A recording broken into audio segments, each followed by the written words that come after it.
мазлумтарин шахсе ки дар ҳаётам дидам он нафарам падарам буд. Эй кош ба номи падар сурае мебуд, мегуфт қасам ба пинаи дастонат ки бӯи нон медиҳа, қасам ба чашмои ҳамешагирёнат.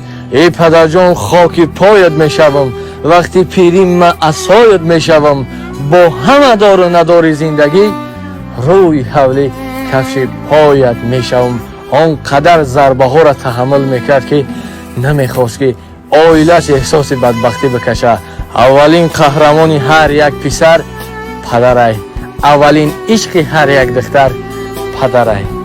номи зебои падар бояд ба сим зар навиш, хубу олӣ бо айёри мӯътабар бояд навиш.